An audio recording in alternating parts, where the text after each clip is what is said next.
कहा जाता है कि पहाड़ों में 12 महीने मौसम सर्द रहता है। केदारनाथ में भी सर्दी के मौसम ने दस्तक दे ही दी है।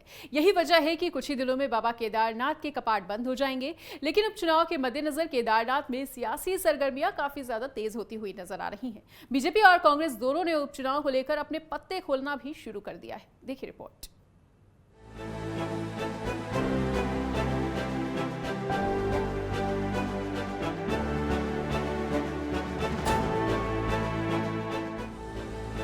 बीजेपी विधायक शैला रानी रावत के निधन के बाद खाली हुई केदारनाथ सीट पर 20 नवंबर को मतदान होगा। दोनों मुख्य दलों कांग्रेस और बीजेपी ने उपचुनाव के उम्मीदवारों का ऐलान कर दिया है।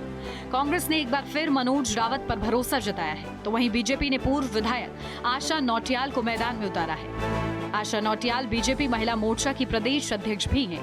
दोनों दल अपने अपने उम्मीदवारों को जिताने के लिए मैदान में उतर गए हैं। आशा नौटियाल और मनोज रावत ने आज उपचुनाव के लिए पर्चा भर दिया है। इस दौरान दोनों उम्मीदवारों के साथ दोनों दलों के दिग्गज मौजूद रहे।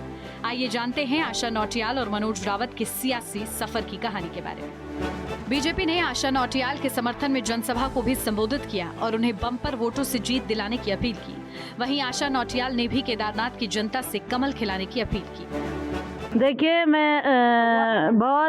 हम लोग बहुत ही प्रसन्न हैं कि केदारनाथ की जनता हर छोर से, हर गांव से, चाहे हम तोसी, चाहे हम चौमासी, चाहे हम गोंडार, हमारा 10 जूला कांडई का क्षेत्र, हमारा गणेश नगर का क्षेत्र, हमारा क्यूंजा, काड़ब, बाड़ब, कांदी, मोहन खाल का क्षेत्र, हमारा बसु केदार का क्षेत्र और हमारा तिरजुगी नारायण से लेकर और मैं समझती हूँ कि चोपता और सतेरा खाल तक सब में अगस्त मुनि हमारा तमाम क्षेत्र आज यहाँ हर गांव से लोग आए थे और उमड़ घुमड़ के लोग आए हैं भारतीय जनता पार्टी का साथ देने के लिए। भारत और हर एक भारतवासी की जो पहचान बढ़ रही है, मान सम्मान बढ़ रहा है, हम सब गदगद हैं।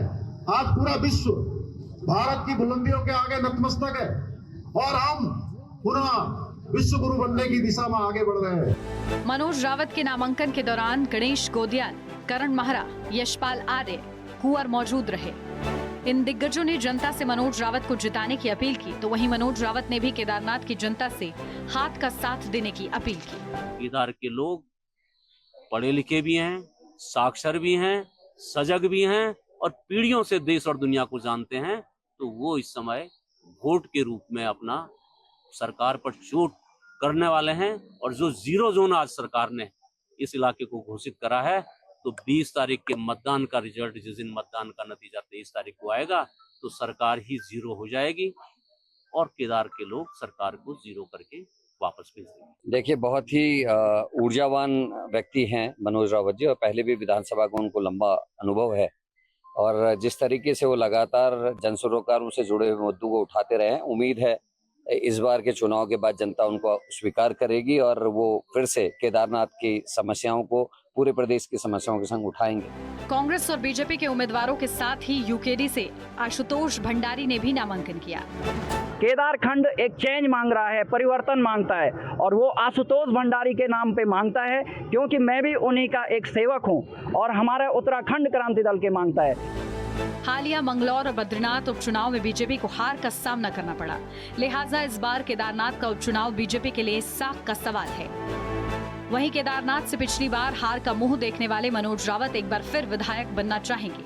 हालांकि बाबा केदार और केदारनाथ की जनता का आशीर्वाद किसे मिलता है, ये तो 23 नवंबर की तारीख बताएगी। Desk report, network 10।